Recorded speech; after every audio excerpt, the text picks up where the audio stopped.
الحمد لله نحمده ونستعينه ونؤمن به ونتوكل عليه ونعوذ بالله من شرور أنفسنا ومن سيئات أعمالنا من يهده الله فلا مضل له ومن يضلله فلا هادي له وأشهد أن لا إله إلا الله وحده لا شريك له وأشهد أن محمدا عبده ورسوله أرسله بالهدى ودين الحق ليظهره على الدين كله ولو كره المشركون اللهم صل على محمد وعلى آل محمد كما صليت على إبراهيم وعلى آل إبراهيم إنك حميد مجيد اللهم بارك على محمد وعلى آل محمد كما باركت على إبراهيم وعلى آل إبراهيم إنك حميد مجيد أما بعد ألا إن خير الكلام كلام الله وخير الهدي هدي محمد صلى الله عليه وسلم وشر الأمور محدثاتها وكل محدثة بدعة وكل بدعة ضلالة وكل ضلالة في النار أعوذ بالله من الشيطان الرجيم بسم الله الرحمن الرحيم يا أيها الذين آمنوا اتقوا الله حق تقاته ولا تموتن إلا وأنتم مسلمون اتقوا الله عباد الله സഹോദരങ്ങളെ സഹോദരിമാരെ അള്ളാഹുവിൻ്റെ വിധിവിലക്കുകൾ മനസ്സിലാക്കി ജീവിതത്തിൽ പകർത്താൻ ശ്രമിക്കണമെന്ന് ഓർമ്മപ്പെടുത്തുന്നു, വസിയത്ത് ചെയ്യുന്നു. അള്ളാഹു നമ്മെ അനുഗ്രഹിക്കുമാറാകട്ടെ. നമ്മുടെ വേദഗ്രന്ഥം വിശുദ്ധ ഖുർആനാണ്. ഖുർആനിനെ വേദഗ്രന്ഥമായി സ്വീകരിക്കുന്ന കോടിക്കണക്കിന് മനുഷ്യർ ഭൂമിയിൽ ജീവിച്ചിരിക്കുന്നുണ്ട്. ഖുർആനിനെ ഏറെ ബഹുമാനിക്കുകയും ആദരിക്കുകയും കഴിവിൻ്റെ പരമാവധി പാരായണം ചെയ്യുകയും പഠിക്കുകയും ആശയം മനസ്സിലാക്കാൻ ശ്രമിക്കുകയും ഒക്കെ ചെയ്യുന്നുണ്ട്. ഈ ആഗ്രഹത്തോടു കൂടി തന്നെ പല ആളുകളും നമ്മെ വിട്ട് വിട പറഞ്ഞ് ഖബറിൽ കിടക്കുകയാണ്. പൂർണ്ണമായി ഖുർആനിൻ്റെ ആശയം പഠിച്ച്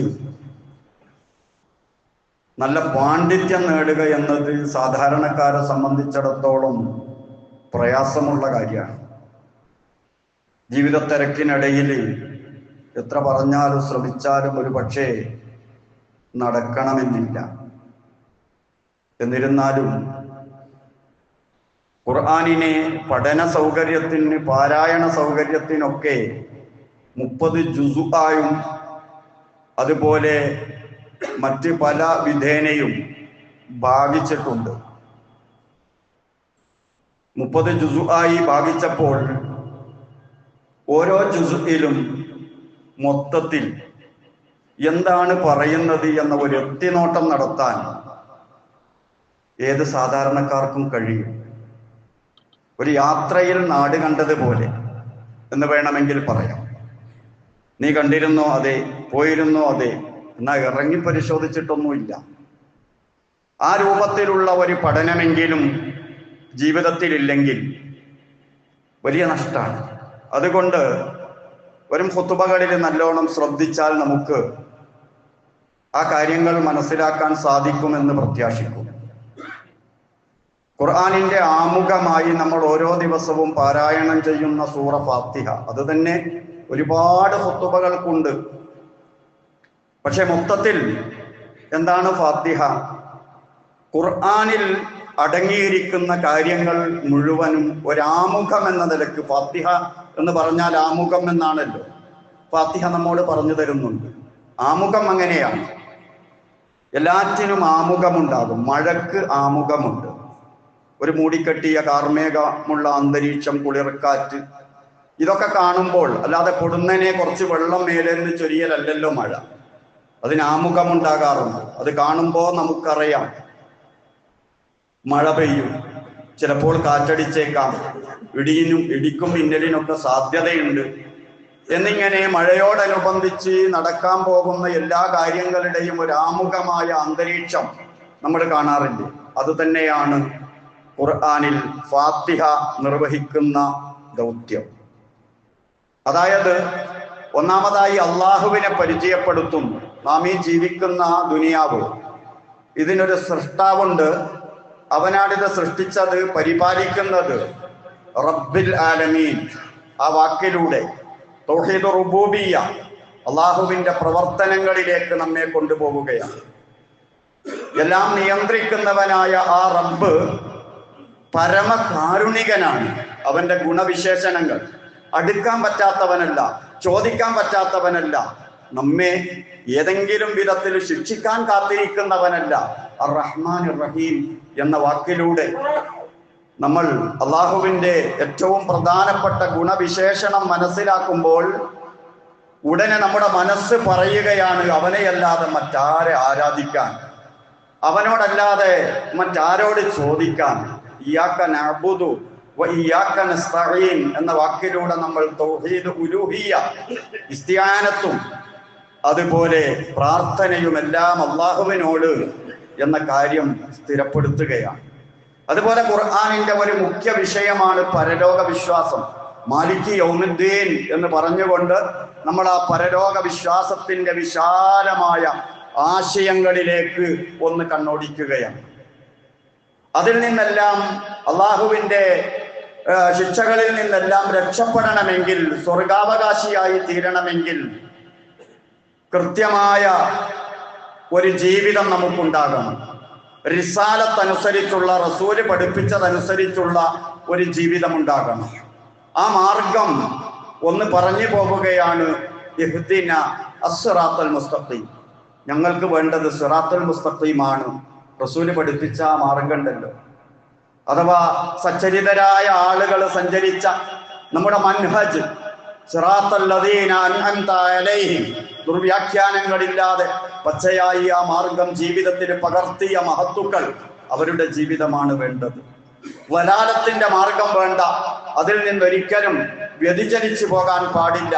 ആ വലാലത്തിന്റെ ഇനങ്ങൾ പറഞ്ഞുകൊണ്ട് തന്നെ ഗൈറിൽ മഗ്ദൂബി അലൈഹിം വലദ്ദാല്ലീൻ എന്ന് പറഞ്ഞിട്ട് തൗഹീദിന് വിരുദ്ധമായ, സുന്നത്തിന് വിരുദ്ധമായ ആദർശങ്ങളിൽ നിന്ന്, ആശയങ്ങളിൽ നിന്ന് രക്ഷപ്പെടാൻ അള്ളാഹുവിനോട് തേടുന്ന ഒരവസ്ഥയാണ് ഫാത്തിഹയിൽ നമുക്കുണ്ടാകുന്നത്.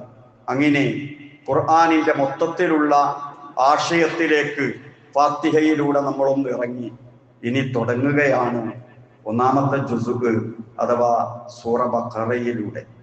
സൂറ ബഖറയിൽ അല്ലാഹു സുബ്ഹാനഹു വ തആല പറയുന്നത്, അതിന്റെ ഒന്നാം ഭാഗത്ത് പറയുന്നത് വിശദീകരിക്കുകയാണെങ്കിൽ ഒരുപാട് ഖുതുബകൾ വേണ്ടിവരും. പക്ഷേ നേരത്തെ സൂചിപ്പിച്ചതുപോലെ ആ ജുസുഇനെ നമുക്ക് വളരെ ഹ്രസ്വമായി ഒന്ന് വിലയിരുത്താൻ, മനസ്സിലാക്കാം. ഖുർആൻ എന്ന് പറയുന്നത് ഒരു വിഷയാധിഷ്ഠിത ഗ്രന്ഥമല്ല. അതായത് ഒരു വിഷയം പരിപൂർണമായി ഒരിടത്ത് നിന്ന് തുടങ്ങി വിശദീകരിച്ച് അവസാനിപ്പിക്കുന്ന ഒരു ഗ്രന്ഥമല്ല വിശുദ്ധ ഖുർആൻ. അതുപോലെ തന്നെ ഒരു നിയമ പുസ്തകമായും നമുക്കതിനെ കാണാൻ കഴിയില്ല. മൊത്തത്തിൽ ഉള്ള നിയമങ്ങൾ മുഴുവനും വഴിക്ക് വഴി ഓരോന്നോരോന്നായി പറയുക, അതല്ല അതിന്റെ ശൈലി. മറിച്ച് ഏതാണ് ശൈലി? തർബിയത്താണ്, തസ്കിയത്താണ്. ഖുർആൻ അത് പറയുന്നുണ്ട്. അതായത് നമ്മളൊക്കെ മക്കളെ വളർത്താറില്ലേ? നല്ല ഭാഷ പഠിച്ച് മക്കൾ വളർന്നു വരും, ശുദ്ധ മലയാളം സംസാരിക്കും. അവർ സ്കൂളിൽ പോകുന്നതിന് മുമ്പ് തന്നെ നല്ല സ്വഭാവം അവർ പഠിച്ചിരിക്കും. അങ്ങനെയൊക്കെ അവർ പഠിച്ചത് ഏതെങ്കിലും ബുക്ക് നോക്കിയിട്ടല്ല, ഏതെങ്കിലും നിയമപുസ്തകങ്ങൾ കയ്യിൽ കൊടുത്തിട്ടല്ല. ഘട്ടം ഘട്ടമായി ഓരോ സന്ദർഭത്തിൽ ആവശ്യമുള്ളത് പഠിപ്പിച്ചെടുക്കുകയാണ്. അങ്ങനെ പഠിപ്പിച്ചെടുത്തതാണ് ഒന്നാം ബാച്ചിനെ മഹാനായ റസൂലുള്ളാഹി സ്വല്ലല്ലാഹു അലൈഹി വസല്ലമ വിശുദ്ധ ഖുർആനിലൂടെ. ശരിയായ തർബിയത്താണ്, തസ്കിയത്താണ് ഖുർആനിലൂടെ അല്ലാഹു സുബ്ഹാനഹു വ തആല നൽകിയത്. അതും ഒരിക്കലും ഖുർആൻ അടിച്ചേൽപ്പിച്ചതല്ല. നിങ്ങൾ ഇങ്ങനെ ചെയ്യണം നിർബന്ധമായി എന്ന രൂപത്തിലല്ല. ലാ ഇക്റാഹ ഫിദ്ദീൻ എന്ന് ഖുർആനിലുണ്ടല്ലോ, ബലാത്കാരമില്ല. മറിച്ച് പാലിച്ചാൽ കിട്ടുന്ന ഉപകാരവും ലംഘിച്ചാലുള്ള ഉപദ്രവവും മനസ്സിലാക്കി കൊടുത്തുകൊണ്ട് മാനസികമായ പരിവർത്തനത്തിലൂടെ അവനവൻ ഏറ്റെടുത്ത് പരിവർത്തനപ്പെടുന്ന ഒരു ശൈലിയിലാണ് ഖുർആൻ പ്രബോധനം നടത്തിയിട്ടുള്ളത്. അതുപോലെ ഖുർആനിൽ പറയുന്ന നിയമങ്ങളുടെ സ്വഭാവം നമ്മൾ പരിശോധിച്ചാൽ മനസ്സിലാകുന്നത്, നിയമങ്ങൾ വിശദീകരിക്കുന്നില്ല ഖുർആൻ. എന്തുകൊണ്ടാണ് നിയമങ്ങൾ വിശദീകരിക്കാത്തത്? അതിന്റെ കാതലായ വശമാണ് ഖുർആൻ പറയുന്നത്. കാരണം ആ നിയമങ്ങളുടെ പ്രയോഗവൽക്കരണം കാലാനുസൃതമായി മാറിക്കൊണ്ടിരിക്കും. ഉദാഹരണത്തിന് വിശുദ്ധ ഖുർആൻ പറയുകയാണ്, ലാ തഅകുലു അംവാലക്കും ബൈനക്കും ബിൽ ബാത്തിൽ, അന്യായമായി നിങ്ങൾ അന്യന്റെ ധനം തിന്നരുതേ. റസൂലുള്ളാഹി സ്വല്ലല്ലാഹു അലൈഹി വസല്ലമയുടെ കാലത്ത് അന്യായമായ ധനം തിന്നുന്ന മാർഗമല്ല ഇന്നത്തെ മാർഗം. അന്ന് പിടിച്ചു പറയും, കൊള്ളയും ഇതൊക്കെയായിരുന്നുവെങ്കിൽ ഇന്ന് വളരെ അനായാസമായി ആളുകളോട് ചിരിച്ചു കളിച്ച് അവരുടെ ധനം വശത്താക്കുന്ന വിധത്തിലുള്ള പല വിധത്തിലുള്ള പ്രവർത്തനങ്ങളും ഉണ്ട്. ഖുർആൻ മൊത്തത്തിൽ പറഞ്ഞു, നിങ്ങൾ അന്യായമായി അന്യന്റെ ധനം തിന്നരുത്. അതിന്റെ മാർഗം ഏതായാലും വസ്തുത ഇതാണ് എന്ന രൂപത്തിൽ ഏത് കാലഘട്ടത്തിലും പാലിക്കപ്പെടേണ്ട നിയമമായി വിശുദ്ധ ഖുർആൻ ആ നിയമം അവിടെ പറഞ്ഞു വെച്ചു. അതുപോലെ ഖുർആനിൽ ഹിദായത്ത് ചോദിച്ചു, അല്ലാഹ് എനിക്ക് നല്ല മാർഗത്തിലൂടെ, നീ ഇഷ്ടപ്പെടുന്ന മാർഗത്തിലൂടെ നിന്നിലേക്ക് എത്തിപ്പെടണം. അതാണ് പ്രാർത്ഥനയുടെ ഒന്നാമത്തെ ഏറ്റവും വലിയ പ്രാർത്ഥന. അല്ലാഹു തആല സൂറ ബഖറ തുടങ്ങിയത് അലിഫ് ലാം മീം ദാലിക്കൽ കിതാബു ലാ റൈബ ഫീഹി ഹുദൽ ലിൽ മുത്തഖീൻ. ഹുദൽ ലിൽ മുത്തഖീൻ, ഹിദായത്താണോ വേണ്ടത്? ഹിദായത്ത് കിട്ടണമെങ്കിൽ അതെല്ലാവർക്കും കിട്ടൂല. ആള് മുത്തഖിയായിരിക്കണം. മുത്തഖി എന്ന് പറഞ്ഞാൽ ഒരു നന്മയും എനിക്ക് ചോർന്നു പോകരുത് എന്ന ഒരു നിർബന്ധ ബുദ്ധി, ഒരു തിന്മയിലും ഞാൻ അകപ്പെട്ടു പോകരുതേ എന്ന ഒരു മാനസികാവസ്ഥ, അതിനാണ് ഈ സൂക്ഷ്മത എന്ന് പറയുന്നത്. അതുള്ളവർക്ക് ഖുർആൻ ഹിദായത്താണ്. മുത്തഖി ആരാണെന്ന് പഠിപ്പിച്ചു മഹാനായ റസൂലുള്ളാഹി സ്വല്ലല്ലാഹു അലൈഹി വസല്ലം. അള്ളാഹുവിന്റെ റസൂൽ എന്താ പറഞ്ഞത് മുത്തഖിയെ സംബന്ധിച്ച്? ലാ യകൂനു അഹദും മുത്തഖിയൻ, ആരും മുത്തഖിയാവുകയില്ല ഹത്താ യദഅ മാ ലൈസ ബിഹി ബഅസുൻ ഹദറൻ ലിമാ ബിഹി ബഅസുൻ, കുഴപ്പമില്ലാത്തതിനെ, തെറ്റില്ലാത്തതിനെ പോലും ഒഴിവാക്കുക, തെറ്റുണ്ടാകുമോ എന്ന് പേടിച്ചിട്ട്. കാര്യം ഹലാലാണ്, കുഴപ്പമൊന്നുമില്ല, ചെയ്യാം. പക്ഷെ അത് ചെയ്താൽ അതുവഴി കുറ്റുണ്ടാകുമോ എന്ന ഒരു ഭയം, അങ്ങനെ ഭയപ്പെട്ടിട്ട് കുറ്റമില്ലാത്തതും കൂടി ഒഴിവാക്കുക. എനിക്കൊരു തിന്മയും വേണ്ട, നന്മ മാത്രം മതി, അങ്ങനെ ജീവിക്കാനുള്ള തൗഫീഖ് വേണം എന്ന മാനസികാവസ്ഥയിൽ പ്രവർത്തിക്കുന്ന ആളുകൾ, അവരാണ് മുത്തഖീങ്ങൾ. അത്തരം ആളുകൾക്ക് മാർഗദർശനം നൽകുകയാണ് ഖുർആൻ. അപ്പൊ ഖുർആൻ ആരെയും നിർബന്ധിക്കുന്നില്ല. നന്നാകണമെന്ന അതിയായ ആഗ്രഹമുണ്ടോ നിനക്ക്? ഖുർആൻ ഉണ്ട്. ഇതാണ് അല്ലാഹു തആല ഖുർആനിലൂടെ പറയുന്നത്. ആ മുത്തഖീങ്ങളുടെ വിശ്വാസപരമായ ക്വാളിറ്റി അത് പറയാണ്. അല്ലദീന യുഅ്മിനൂന ബിൽ ഗൈബ്, അവർ അദൃശ്യത്തിൽ വിശ്വസിക്കുന്നവരാണ്. നമ്മുടെ ഈമാൻ കാര്യം എടുത്തു നോക്കൂ, എല്ലാം അദൃശ്യമാണ്. അള്ളാഹുവിനെ കണ്ടിട്ടല്ല, കേട്ടിട്ടല്ല, പഞ്ചേന്ദ്രിയങ്ങളിലൂടെ മനസ്സിലാക്കിയിട്ടല്ല നമ്മൾ വിശ്വസിക്കുന്നത്. അവന്റെ മലക്കുകളെ നമ്മൾ അങ്ങനെയല്ല വിശ്വസിക്കുന്നത്. ആരും കണ്ടിട്ടില്ല, കേട്ടിട്ടില്ല. അതുപോലെ തന്നെ സ്വർഗമുണ്ടെന്നും നരകമുണ്ടെന്നും വിശ്വാസത്തിന്റെ ഏതേത് വിഷയങ്ങളുണ്ടോ അതെല്ലാം. എന്നാൽ ഈ അദൃശ്യമായ കാര്യങ്ങൾ നമുക്ക് മനസ്സിലാക്കിയെടുക്കാനുള്ള ഏക മാർഗമായി ഭാഗികമായ ദൃശ്യമായ രണ്ട് കാര്യങ്ങൾ അതിലുണ്ട് ആ വിശ്വാസ കാര്യങ്ങളിൽ, ഈമാൻ കാര്യങ്ങളിൽ. അതൊന്ന് അമ്പിയാക്കളിലുള്ള വിശ്വാസമാണ്, കിതാബുകളിലുള്ള വിശ്വാസമാണ്. നമുക്ക് കാണാൻ ഖുർആനുണ്ട്. അതുപോലെ തന്നെ മനുഷ്യരുടെ ഇടയിൽ ജീവിച്ച മുർസലീങ്ങളുണ്ട്. ആ മുർസലീങ്ങൾ വഴി കിതാബുകളിലൂടെ അല്ലാഹു തആല നമുക്ക് ആവശ്യമായ ഗൈബിയായ അറിവുകൾ പറഞ്ഞു തന്നിട്ടുണ്ട്. അത് മാത്രമാണ് ഗൈബ് മനസ്സിലാക്കാനുള്ള മാർഗം. അതുകൊണ്ട് തന്നെ വിശുദ്ധ ഖുർആൻ പറയുന്നു, നിങ്ങൾ മുത്തഖീങ്ങളാകണമെങ്കിൽ ഉൾക്കൊള്ളേണ്ട വിശ്വാസം അദൃശ്യമായ വിശ്വാസമാണ്. ആ അദൃശ്യ വിശ്വാസം വിവരിച്ചു തരുന്ന വിശുദ്ധ ഖുർആൻ നമ്മൾ പഠിക്കുമ്പോൾ അതേ ആ ജുസ്ഇലൂടെ നമുക്ക് മനസ്സിലാക്കാൻ സാധിക്കുന്നു, നമ്മൾ ഈ ഭൂമിയിലെ ഖലീഫയാണ്. നാം ഈ ഭൂമിയിലെ ഖലീഫയാണ് എന്ന് പറഞ്ഞാൽ ഈ ഭൂമിയുടെ പരിപാലന ചുമതല നമ്മയാണ് അല്ലാഹു തആല ഏൽപ്പിച്ചു തന്നിരിക്കുന്നത്. ഈ ഭൂമിയിലുള്ള സകല വസ്തുക്കളും നമുക്ക് അല്ലാഹു തആല വിധേയമാക്കി തന്നിട്ടുണ്ട്. അങ്ങനെ വിധേയമാക്കി തന്നു എന്ന് ഖുർആനിൽ അല്ലാഹു തആല പറഞ്ഞല്ലോ. അല്ലാഹു പറയുന്നു, ഖലഖ ലക്കും മാ ഫിൽ അർളി ജമിയ ഹുവല്ലദീ ഖലഖ ലക്കും മാ ഫിൽ അർളി ജമിയ. സൂറ ബഖറയിലെ 29-ാമത്തെ ആയത്താണ്. ഭൂമിയിലുള്ളത് മുഴുവനും നിങ്ങൾക്ക് പടച്ചു തന്നതാണ്, നിങ്ങളുടെ ഉപയോഗത്തിനാണ്, നിങ്ങൾക്ക് വിധേയമാക്കി തന്നതാണ്. നിങ്ങളാണ് കൃത്യമായി ഈ ഭൂമി പരിപാലിക്കേണ്ടത്. ഇവിടെ നീതി വേണം, ഇവിടെ ന്യായം വേണം, ഇവിടെ സത്യം വേണം. അസത്യമുണ്ടാകരുത്, അനീതി ഉണ്ടാകരുത്. എല്ലാ രൂപത്തിലുള്ള പരിപാലന ചുമതലയും അല്ലാഹു തആല ഏൽപ്പിച്ചു തന്നു. ഇന്നി ജാഇലുൻ ഫിൽ അർദി ഖലീഫ. ഭൂമിയിലെ ഖലീഫമാരാണ് നമ്മൾ. കഴിഞ്ഞ തലമുറ എവിടെ അവസാനിച്ചുവോ അവിടെ വെച്ച് തുടങ്ങിയിട്ട് പുരോഗമന പ്രവർത്തനങ്ങളിലേക്ക് മുന്നോട്ട് പോയിക്കൊണ്ടിരിക്കുന്ന ഈ മനുഷ്യവർഗം ഭൂമിയിലെ ഖലീഫയാണെന്ന് വിശുദ്ധ ഖുർആൻ പറയുന്നു. എന്നാൽ ഈ ഖിലാഫത്ത്, മനുഷ്യന്റെ ഈ ഖിലാഫത്ത് അവന് പൂർത്തിയാകണമെങ്കിൽ വൈലോ ആവശ്യമാണ്, അതിനൊരു നിയമം ആവശ്യമാണ്. ആ നിയമമാണ് അമാനത്തായിട്ട് അല്ലാഹു തആല ഏൽപ്പിച്ചു തന്നിരിക്കുന്നത്. അതും വിശുദ്ധ ഖുർആൻ പറയുകയാണ്, നിങ്ങൾക്കിതാ അമാനത്ത് നൽകിയിരിക്കുന്നു. അതാണ് മനുഷ്യൻ ഏറ്റെടുത്ത ശരീഅത്ത് എന്നത്. ആ അമാനത്തിനെ അള്ളാഹു ഈ പ്രകൃതിയിലുള്ള മുഴുവൻ വസ്തുക്കൾക്കും പ്രദർശിപ്പിച്ചിട്ട് ആരും ഏറ്റെടുക്കാതെ മനുഷ്യൻ ഏറ്റെടുത്ത കാര്യം വിശുദ്ധ ഖുർആൻ പറഞ്ഞു തരുന്നുണ്ട്. നമ്മൾ ഒരുപാട് വായിച്ചതാണ്, കേട്ടതാണ്, മനസ്സിലാക്കിയതാണ്, വിശദീകരിക്കുന്നില്ല.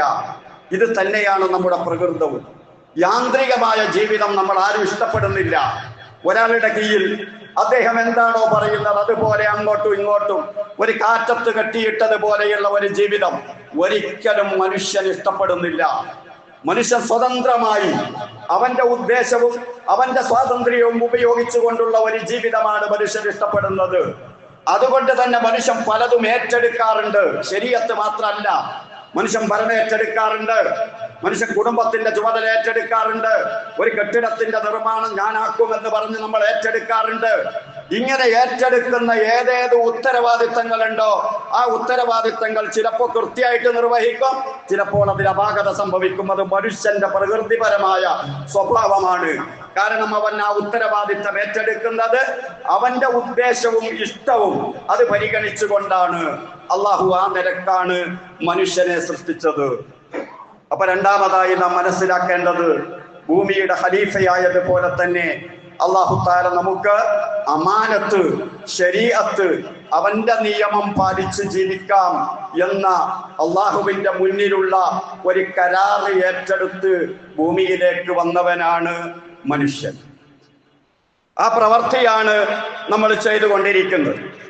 അങ്ങനെ സൂറ ബഖറയിലൂടെ നമ്മൾ കടന്നു പോകുമ്പോൾ നമുക്ക് മനസ്സിലാക്കാൻ സാധിക്കുന്ന മറ്റൊരു കാര്യം, ഈ ഒരു വസ്തുതയിൽ നിന്ന് മാറാൻ മനുഷ്യൻ ഒരിക്കലും ഇഷ്ടപ്പെടുന്നില്ല.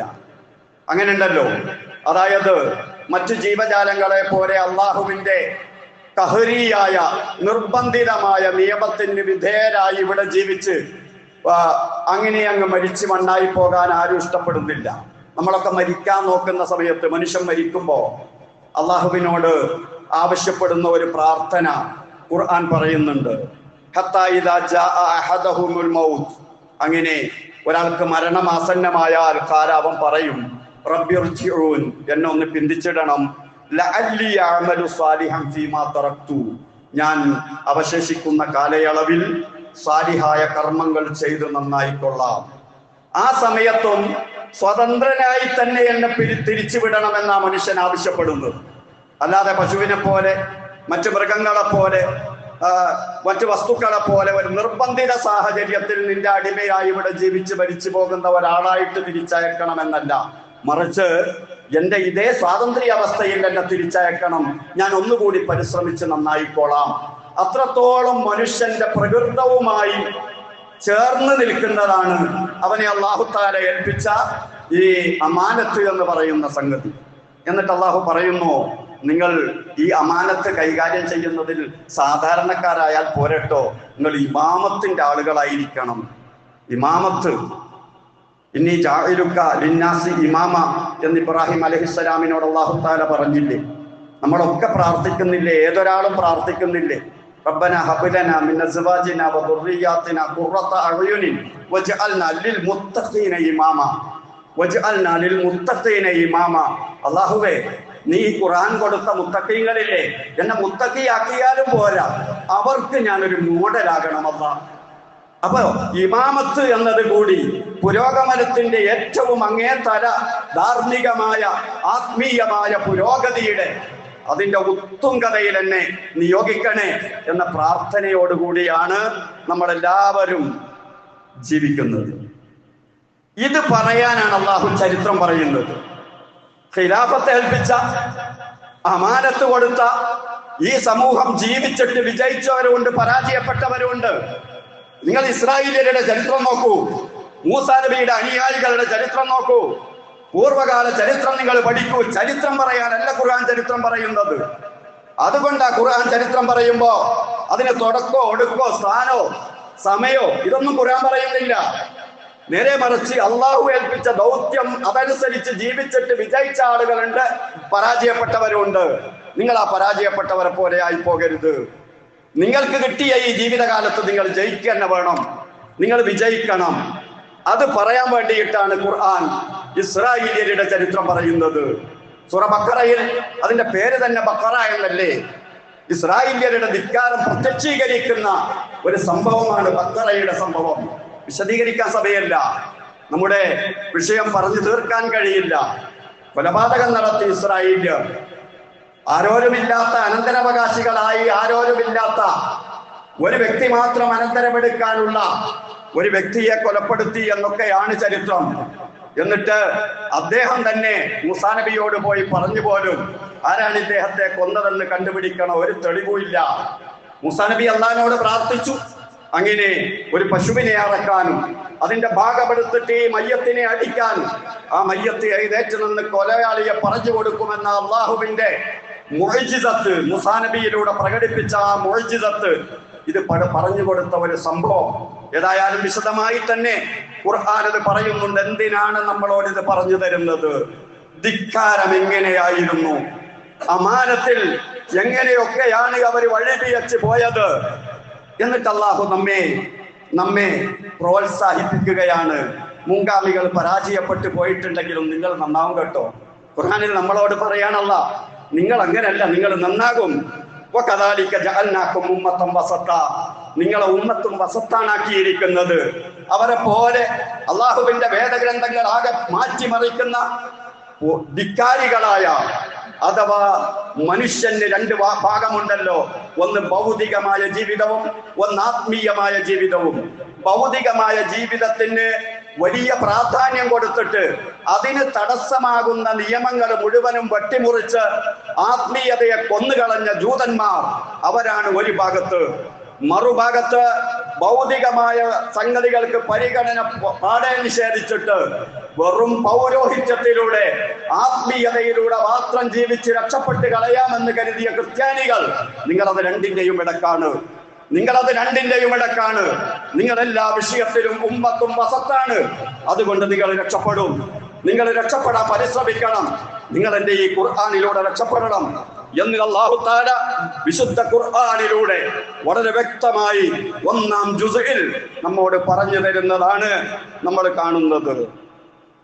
ക്രിസ്ത്യാനികളെ പറ്റി അല്ലാഹു എന്താ പറഞ്ഞത്? അവർ പരാജയപ്പെട്ടു പോകാനുള്ള കാരണം, നമുക്ക് മുഖ്യമായി 2 ശത്രുക്കളാണല്ലോ ഇസ്ലാമിന് ഖുർആൻ അവതരിപ്പിക്കുന്നത്. മനുഷ്യരുടെ കൂട്ടത്തിൽ ഒന്ന് ജൂതന്മാരും ഒന്ന് ക്രിസ്ത്യാനികളും. ഏറ്റവും പ്രധാനപ്പെട്ട ശത്രുക്കൾ ജൂതന്മാര് തന്നെയാണ്. അത് കാലം ഇന്നോളം അത് തുടർന്നു കൊണ്ടിരിക്കുകയുമാണ്. എന്നാൽ ക്രിസ്ത്യാനികൾക്ക് സംഭവിച്ച പിഴവ്, ആ പിഴവിനെ കുറിച്ച് നമ്മോട് അല്ലാഹു തആല താക്കീത് നൽകുന്നുണ്ട്. അല്ലാഹു പറയുകയാണ് വിശുദ്ധ ഖുർആനിൽ, ക്രിസ്ത്യാനികൾക്ക് എന്താ സംഭവിച്ചത്? അവർ പൗരോഹിത്യമുണ്ടാക്കി. ഈ പൗരോഹിത്യം എന്നത് നമ്മള് ഒരു ശറഅാക്കി കൊടുത്തതൊന്നുമല്ല അവർക്ക്, അത് അവരെന്നെ ഉണ്ടാക്കിയതാണ്. അവരുടെ കൂട്ടത്തിലുള്ള പണ്ഡിതന്മാർ, പുരോഹിതന്മാർ അവർക്ക് അമിത പ്രാധാന്യം കൽപ്പിച്ചുകൊണ്ട് അവരെന്താണോ പറയുന്നത് അത് വേദമാക്കുന്ന വിധത്തിലുള്ള ഒരു സ്വഭാവം ക്രിസ്ത്യാനികൾ അങ്ങുണ്ടാക്കി. എന്നിട്ട് അവര് തീരുമാനിച്ചു, ഞങ്ങൾ കല്യാണം കഴിക്കൂല, ഞങ്ങൾ അവിവാഹിതരായി ജീവിക്കും. ഈ രൂപത്തിലുള്ള കുറെ നിയമങ്ങളൊക്കെ ഉണ്ടാക്കി. ഓരെന്തിനാ അത് ഉണ്ടാക്കിയത്? അള്ളാഹ് പറയാ, ഇല്ല ബുദ്ധില്ല, അള്ളാന്റെ പൊരുത്തം കിട്ടുമെന്ന് വിചാരിച്ചിട്ട് അവരുണ്ടാക്കിയത്. അപ്പൊ ബിദ്അത്ത് ഉണ്ടാക്കുന്ന ആളുകൾ ബിദ്അത്ത് ഉണ്ടാക്കിയത് നരകത്ത് പോകാനല്ല, അള്ളാന്റെ പൊരുത്തം കിട്ടാൻ ഉണ്ടാക്കിയതാണ് ക്രിസ്ത്യാനികൾ. എന്നിട്ട് അള്ളാഹ് പറയാ, അവരുണ്ടാക്കിയിട്ട് ആ ഉണ്ടാക്കിയ പാലിക്കാൻ ഓരിക്കൊട്ട് കഴിഞ്ഞില്ല. എന്തെല്ലാം കുഴപ്പങ്ങളാ രംഗത്തുണ്ടായത്. കല്യാണം കഴിക്കാത്ത ആണുങ്ങളും പെണ്ണുങ്ങളും പിൽക്കാലത്ത് എന്തൊക്കെ അപരാധങ്ങളാണ് അവരുടെ വിഷയത്തിൽ ഉണ്ടായത്. അത് കൊണ്ടുനടക്കാൻ അവർക്ക് കഴിയില്ല. മനുഷ്യന് കൊണ്ടു നടക്കാൻ പറ്റുന്ന കാര്യങ്ങളാണ് ശരീഅത്തിൽ അല്ലാഹു തആല പഠിപ്പിക്കുന്നതെന്നും കൊണ്ടുനടക്കാൻ പറ്റാത്തത് നിങ്ങൾ ഉണ്ടാക്കരുതെന്നും ആ ക്രിസ്ത്യാനികളുടെ ചരിത്രം പറഞ്ഞുകൊണ്ട് അല്ലാഹു തആല നമ്മെ ഉത്ബോധിപ്പിക്കുകയാണ്. അപ്പോൾ കൃത്യമായി വ്യക്തമായി അള്ളാഹുവിന്റെ മാർഗം എന്താണെന്നും അത് പാലിച്ചെങ്ങനെയാണ് ജീവിക്കേണ്ടതെന്നും പഠിപ്പിക്കുകയാണ്. ഒന്നാമത്തെ ജുസുഫ് നമ്മെ അള്ളാഹു അതനുസരിച്ച് ജീവിക്കുന്ന മുഅ്മിനീങ്ങളിൽ നമ്മെ ഉൾപ്പെടുത്തി തരുമാറാകട്ടെ. അഖൂലു ഖൗലി ഹാദാ വഅസ്തഗ്ഫിറുല്ലാഹൽ അലീം ലി വലക്കും വഅസ്തഗ്ഫിഹി അന്നി വഅൻകും വഅൻ ജമീഇൽ മുസ്ലിമീന വൽ മുഅ്മിനീന അജ്മഈന ഫസ്തഗ്ഫിറൂ ഇന്നഹു ഹുവൽ ഗഫൂറുർ റഹീം.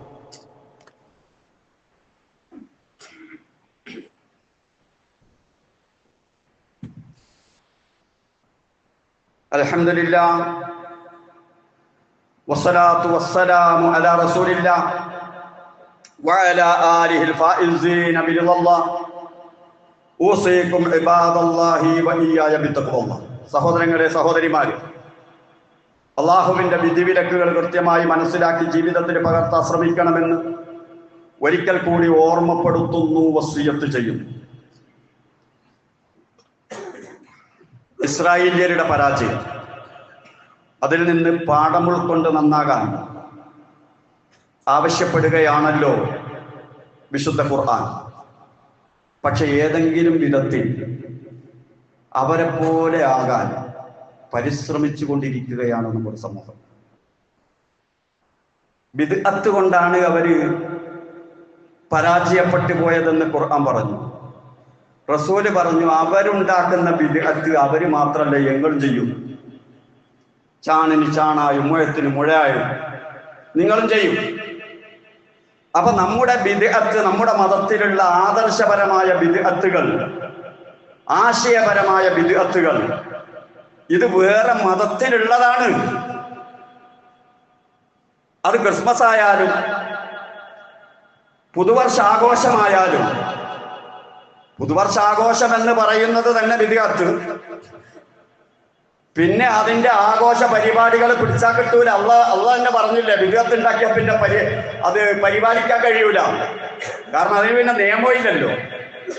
അത് DJ പാർട്ടി ആയിട്ടും ലഹരിയായിട്ടും നൃത്തമായിട്ടും മനുഷ്യൻ എന്തൊക്കെ വൃത്തികേടുകളിൽ എങ്ങനെയൊക്കെ ആപതിക്കാൻ കഴിയുമോ അതൊക്കെ ആയിട്ടും, ഒന്നുമില്ലെങ്കിൽ സോഷ്യൽ മീഡിയയിലൂടെ അതിന് പോസ്റ്റർ അയച്ചിട്ടും മെസ്സേജ് അയച്ചിട്ടും എല്ലാവരും പങ്കാളികളാകുന്ന വിധത്തിലുള്ള പ്രവർത്തനങ്ങൾ.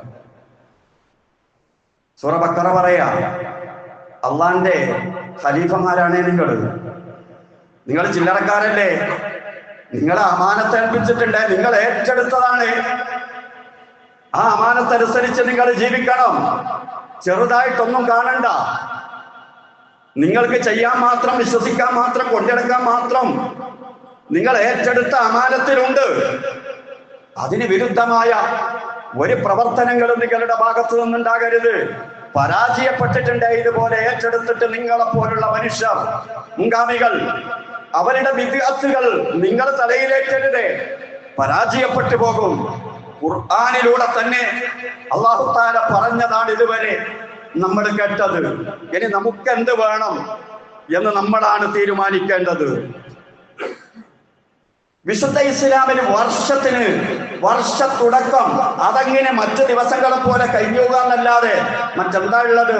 നേരെ മറിച്ച് മാസത്തിന്റെ തുടക്കം അങ്ങനെയല്ല. മാസത്തിന്റെ തുടക്കം നമ്മൾ അറിയണം. ഹിലാൽ മാസം, അത് കാണുന്ന സമയത്ത് പ്രാർത്ഥിക്കണം. ഒരാത്മീയ ചൈതന്യം എന്നിലുണ്ടാകണമെന്ന പുതുക്കി നിശ്ചയം ഓരോ മാസവും നടത്തുന്ന പ്രാർത്ഥന റസൂലുള്ളാഹി പഠിപ്പിച്ചു. അല്ലാഹുമ്മ അഹില്ലഹു അലൈന, അല്ലാഹുവേ ഈ മാസത്തെ ഞങ്ങളുടെ മേൽ നീ ഇറക്കണമേ, ഞങ്ങൾക്ക് നൽകണമേ ബിൽ യുംനി വൽ ഈമാൻ, ഒരുപാട് അനുഗ്രഹങ്ങൾ, ഞങ്ങളുടെ വിശ്വാസത്തിന്റെ ഒരുപാട് പരിവർത്തനങ്ങൾ, ഒരുപാട് പുരോഗതികൾ, വസ്സലാമത്തി വൽ ഇസ്ലാം, കൂടുതൽ നിനക്ക് കീഴ്പ്പെടണം, അതുപോലെ തന്നെ മുസ്ലിമായി ജീവിക്കണം. ഇതിനെല്ലാം ഉതകുന്ന മാസമാക്കണേ. മാസമാണ് വിഷയം. ഓരോ മാസവും മാസമാണ് ഇബാദത്തുകൾക്ക് പരിഗണിക്കപ്പെടുന്നത് നോമ്പിനൊരു മാസം, ഹജ്ജിന് മാസം, അതുപോലെ അയ്യാമുൽ ബീർ മാസത്തോടനുബന്ധിച്ചുള്ള ഇബാദത്തുകൾ, അതുപോലെ തന്നെ ശവ്വാൽ 1 അന്നാണ് ഈദ്, ദുൽഹിജ്ജ 10 അന്നാണ് ഈദുൽ അദ്ഹ. അല്ലാതെ ഏതെങ്കിലും ഒരു സംഭവം വെച്ചിട്ട് ഉള്ള ഒരു വർഷാരംഭത്തെ പരിഗണിച്ചുകൊണ്ട് അതിങ്ങനെ കൊണ്ടു നടക്കുക എന്നതില്ല.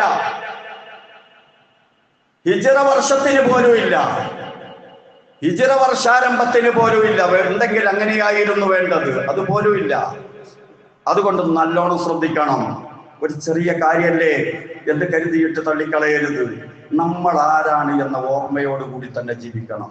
ചില്ലറക്കാരല്ല നമ്മൾ, ഒരു ചെറിയ ഉത്തരവാദിത്തം ഏൽപ്പിക്കപ്പെട്ടവരുമല്ല നമ്മൾ എന്ന ബോധത്തോടുകൂടി ജീവിക്കുകയും അതുപോലെ പൂർവികരായ സ്വാലിഹീങ്ങളുടെ, സച്ചരിതരായ സ്വാലിഹീങ്ങളുടെ പാത പിന്തുടർന്ന് വിജയിക്കുകയും വലാലത്തിലും അതുപോലെ തന്നെ ധിക്കാരത്തിലും അകപ്പെട്ട് പരാജയപ്പെട്ടു പോയ യൂത ക്രിസ്ത്യാനികളുടെ മാർഗം പാടെ മനസ്സിൽ നിന്ന് എടുത്ത് വലിച്ചെറിഞ്ഞിട്ട് അള്ളാഹുവിലേക്ക് അഭയം തേടി നന്നാവുകയും ചെയ്യണം.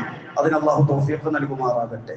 അള്ളാഹുവേ, വിശുദ്ധ ഖുർആനിൽ നീ പറഞ്ഞത് മനസ്സിലാക്കി പൂർണ്ണമായി എല്ലാ അർത്ഥത്തിലും നിനക്ക് കീഴടങ്ങാൻ, കീഴൊതുങ്ങാൻ തൗഫീഖ് നൽകണേ റഹ്മാനെ. അള്ളാഹുവേ, അന്ത്യശ്വാസം വലിക്കുന്നതിന് മുമ്പ് നീ പറഞ്ഞത് മനസ്സിലാക്കി ജീവിതത്തിൽ പകർത്തി ജീവിച്ച മുഅ്മിനീങ്ങളിൽ ഞങ്ങളെ ഉൾപ്പെടുത്തണേ റഹ്മാനെ.